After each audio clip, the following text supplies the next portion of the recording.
प्रिय विद्यार्थियों, आप सभी को समझाने के लिए ये एक डायग्राम जो आपके समक्ष प्रस्तुत है। आप पहले डायग्राम में देखेंगे युग्म बनाने का तरीका। सबसे पहला आप वास्तविक वर्ग क्रमांक आप देख रहे हैं, वास्तविक वर्ग क्रमांक। इसमें आप कोई भी 10 नंबर ले सकते हैं। जैसे इन्होंने ले रखा है 4, 5, 3, 10, 2, 6, 1, 6, 8, 2। टोटल वर्ग क्रमांक कितने हैं? 1, 2, 3, 4, 5, 6, 7, 8, 9, 10। यह है वास्तविक वर्ग क्रमांक। दूसरा, युग्म बनाने के लिए वर्ग क्रमांक, जैसे कि मैंने बताया कि हम बाएं से दाएं 10 वर्ग लेंगे और ऊपर से नीचे स्तंभ के रूप में 10 वर्ग लेंगे। तो हम 10 पहले लिखेंगे, उसके पश्चात में जो वास्तविक क्रम है 4, 5, 3, 2 ये सारे लिख करके, और उसके बाद में जो स्तंभ हमने बनाया है 10 वो 10 अंकित कर देंगे। 10, 4, 5, 3, 10, 2, 6, 1, 6, 8, 2 और 10। ये टोटल वर्ग ये बन गए 10, ये हो जाएंगे 12। 1, 2, 3, 4, 5, 6, 7, 8, 9, 10, 11, 12 हो गए 12। उसके पश्चात हम इनका युग्म बनाएंगे। युग्म बनाने के लिए जो हमने यहाँ क्रम रखा है बिल्कुल एड इज इस क्रम को उठाकर हम युग्म में रखेंगे और यहाँ हम जोड़े बना लेंगे। जैसे पहला जोड़ा बनाया हमने 10 4 के ऊपर लगा दिया, दूसरा 4 5, 5 3, 3 10, 10 2, 2 6, 6 1, 1 6, 6 8, 8 2 और 2 10। अब इनको जो हमने ये कोष्टक दिया है इसको हम नंबर 1 नंबर 2 दे लेंगे। युग्म नंबर 1, 2, 3, 4, 5, 6, 7, 8, 9 और 10 और ये हो जाएगा 11। टोटल यह युग्म बनाने के लिए वर्ग क्रमांक 12 हो गए, वास्तविक क्रम हमारे 10 हो गए और जोड़े जो हमने बनाए वो हो गए 11। अब इसका आगे ये लिख सकते हैं 10वीं लाइन में ऊपर से नीचे, ये नीचे वाला डायग्राम आप देखिएगा, ये रहा। इसके अंदर हम अंतःक्रिया मैट्रिक्स की रचना बनाएंगे। यहाँ हम वर्ग बनाएंगे, ऊपर लिखेंगे वर्ग। यहाँ 1, 2, 3, 4, 5, 6, 7, 8, 9, 10 तक वर्ग बनाएंगे और आगे टोटल लिख देंगे। इसी प्रकार से ये हो जाएगा बाएं से दाएं और ये हो जाएगा वर्ग स्तंभ के रूप में ऊपर से नीचे।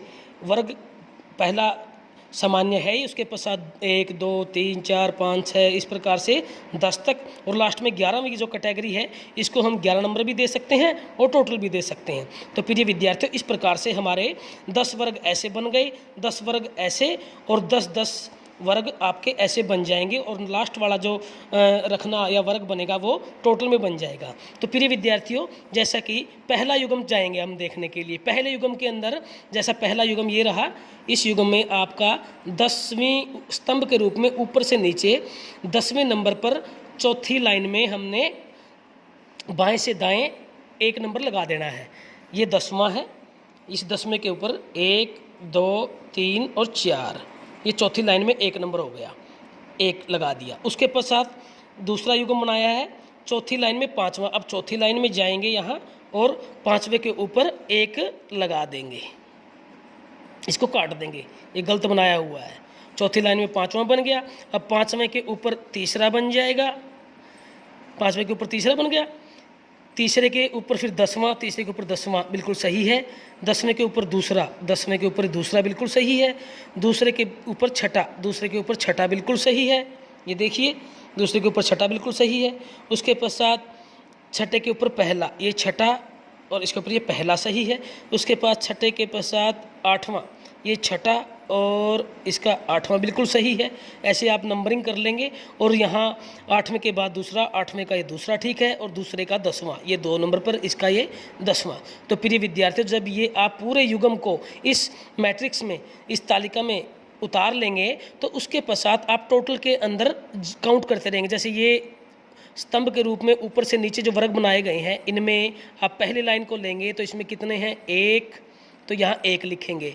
उसके पश्चात आप दूसरे नंबर पे जाएंगे, यहाँ 1 ये रहा, 1 ये रहा 2, तो यहाँ 2 लिख देंगे।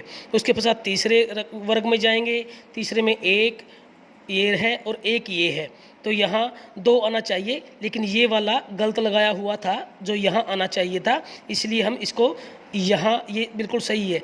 तीसरा 10वें नंबर के ऊपर ये तीसरा और ये 10वां नंबर बिल्कुल सही है, ये यहाँ 1 आएगा। उसके पश्चात इस प्रकार से प्रत्येक युग्म को हम देखेंगे। चौथे नंबर पर 1 है तो यहाँ 1, पाँचवें नंबर पर 1 है तो 1, छठवें नंबर पर 1 ये है और 1 ये है तो ये 2 आ जाएगा। सातवें नंबर पर कोई नहीं है तो 0, नौवें नंबर पर कोई नहीं है तो 0, 10वें नंबर पर एक दूसरी पंक्ति में और एक चौथी पंक्ति में 1 है तो ये 2 हो जाएगा।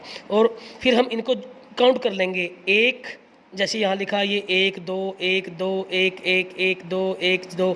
इसी प्रकार से हम नीचे जो 11वां वर्ग दे रखा है इसे हम टोटल के रूप में भी लिख सकते हैं, अदरवाइज 11 नंबर पे भी लिख सकते हैं। इसमें अब ऊपर से नीचे काउंट करेंगे हम। इस लाइन में 1, यहाँ 1 और 1 2, यहाँ 1, यहाँ 1, यहाँ भी 1, यहाँ 2, यहाँ 0, यहाँ 1, यहाँ 0, यहाँ 2, तो n बराबर में 1। अब हम इनको जोड़ लेंगे।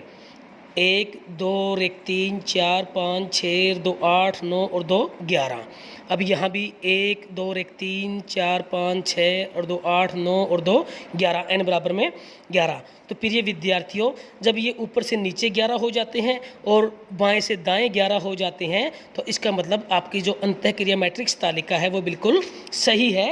नेक्स्ट चीज़ को समझाते हुए बताना चाहूँगा कि मैट्रिक्स की रचना की सही जाँच करने के लिए पंक्तियों और स्तंभों की जो आवृत्तियां हैं उनको अलग अलग योग का कुल योग दोनों ओर से गणना करने पर एक जैसा होना चाहिए।